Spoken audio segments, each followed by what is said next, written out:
and the specific pangolin species we have here within South Africa and andBeyond Phinda Private Game Reserve is your Temminck ground pangolin, and it's currently listed as vulnerable. Pangolins are the only scaly mammal out there, and within this area they have gone locally extinct within the KwaZulu-Natal province. For Phinda Private Game Reserve, they've gone extinct, the last record dating back to 1980s. A pangolin is usually active during the night, and they'll come out and forage on ants and termites. They can eat up to 500 grams of these species in one night. You can think if one individual eats that amount of ants and termites, it's going to have a massive ecological effect. We know ants and termites are very important for the ecology as well, putting back nutrients in the soils, but they can also have a very destructive effect. Pangolins play an important role in preventing them from becoming destructive. So within the last year alone, there were 60 tons of pangolin scales confiscated, leaving the African continent alone. And this is equivalent of 120,000 pangolins scales that were found. And in June last year, they had so many pangolins confiscated out of the illegal wildlife trade, and we're under a lot of pressures to find suitable areas for release. And because of our success with other species such as your cheetah and black rhino, we were deemed as a suitable area for release, and also because we've got such a wide variety of different habitats here. So the African Pangolin Working Group works together with the South African police forces, and they do undercover sting operations, and once the pangolin is confiscated from either poachers or traders, it will go to the Johannesburg Wildlife Veterinary Clinic, where the animal will be checked for any parasites, diseases, and then also rehabilitated, make sure they're healthy enough before they're brought here once they're strong enough.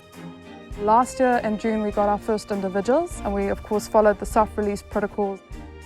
And since then they've been doing really well. We've received numerous other individuals as well, and this is a long ongoing project, not only with us within this region, but also our neighbouring reserves, to try and get a viable population back into KwaZulu-Natal.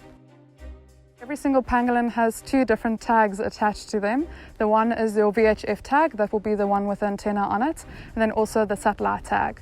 So the VHF tag we use the telemetry with to locate them. Of course, the closer we get to them, the louder the beeps. And then the satellite tag we've set onto a certain custom schedule to give us an update as how the animals are moving out and about. And the data that we get from it is what time are they emerging out of the burrows, what time are they going back into the burrows, and also how long are they spending out every night. In summer months, they are extremely nocturnal, only coming out quite late at night, anything between 8 and 10, where in winter it's a complete shift. As it cools down, of course, start becoming active a lot earlier, and we've even noticed activity levels sometimes emerging at 11 o'clock in the morning on extremely cold days.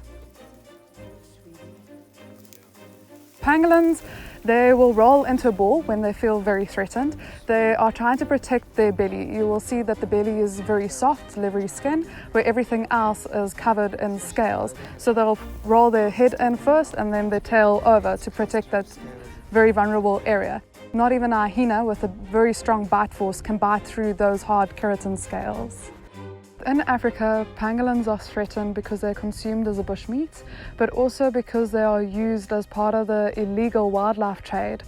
Within Asia, they're consumed as a delicacy. A bowl of pangolin fetus soup in a restaurant currently goes for $2,500 US. But then also their scales are used for various medicinal uses. Every culture has their own beliefs entailing what pangolin scales can be used for. All of our pangolins vary, and we think it's to do with where they originally came from. Some pangolins will prefer your rocky crevices, some will only sleep in warthog burrows, others always go into drainage lines. But apart from that, we also get different individuals. Some individuals will move around at normal when they detect a human around them, but others are extremely protective. So even if we are still quite far from them, they'll go into their ball. They're also quite inquisitive. Sometimes you'll see them standing on their two hind legs, just smelling around, seeing where you are. But yeah, they all are very different, and what we have noticed so far is that the males tend to be a little bit more relaxed, where the females, they're really hard and they wander all over.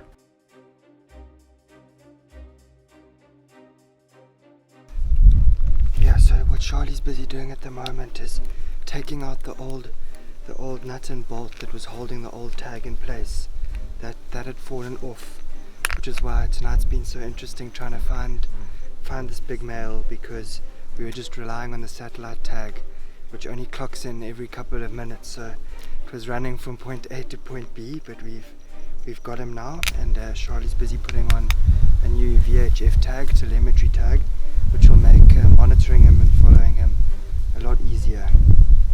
He's starting to get a little bit upset about being handled, so we're going to try and do it as quickly as possible.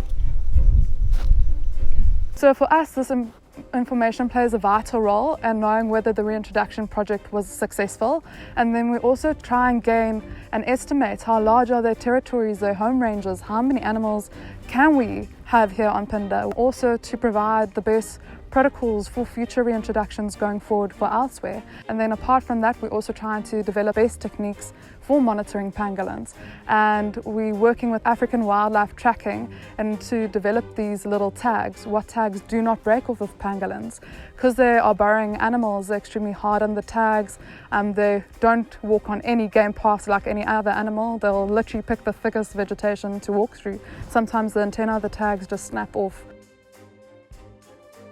People can help by participating on one of the pangolin tag change experiences we offer here at Phinda, and the money that we charge to it covers the costs associated with monitoring these animals, including the tags as well, which is extremely expensive. And apart from that, they can also donate towards the Phinda Pangolin project, and not only will these money go towards conserving pangolins at Phinda, but also within the surrounding areas.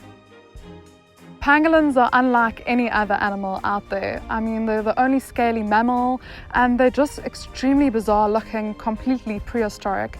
And I would like to see my kids one day seeing a pangolin in the bush, just to have that sense of experience of seeing something that is so elusive, so rare, but completely blows your mind.